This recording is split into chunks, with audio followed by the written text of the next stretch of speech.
Golkarpedian, apakah kalian tahu bahwa Presiden terpilih Prabowo Subianto ingin membentuk Kabinet Zaken, alias kabinet yang diisi oleh para ahli profesional? Tapi ada yang menarik, ternyata menteri dari partai politik juga nggak kalah profesional. Kok bisa?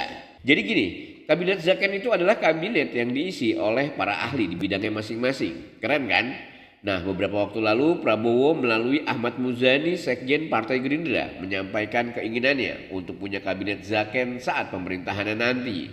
Menteri-menterinya harus ahli, tapi bukan berarti yang dari partai politik nggak bisa profesional. Di sisi lain ada yang bilang kalau menteri dari partai politik tidak profesional. Bahkan menurut Dev Laksono dari Partai Golkar, ada banyak kader partai yang sebenarnya sangat ahli dan profesional di bidangnya. Misalnya siapa? Erlangga Hartarto, teknokrat andalan di bidang ekonomi, atau Ludwig Paulus, mantan komandan Kopassus yang paham banget soal pertahanan. Bayangin para kader partai ini sudah punya karir yang cemerlang dan terbukti di bidang masing-masing. So, memang tidak selalu berarti mereka kurang profesional. Jangan ada dikotomi, Golkarpedian, jangan sampai kita membandingkan menteri dari partai politik dengan yang non-parpol kayak gini ya. Dev bilang kadang menteri dari parpol bisa lebih efektif karena mereka juga ngerti banget soal politik dan strategi pemerintahan. Plus mereka punya dukungan politik yang kuat, jadi mereka bisa nyambung banget sama agenda presiden. Tapi ingat, siapapun yang jadi menteri nanti itu hak prerogatif presiden. Jadi semuanya ada di tangan Prabowo. Apakah dia bakal pilih kader partai atau profesional murni atau gabungan keduanya?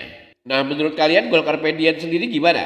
Apakah menteri dari partai politik bisa lebih efektif atau harus murni profesional dari luar parpol? Coba tulis pendapat kalian di kolom komentar.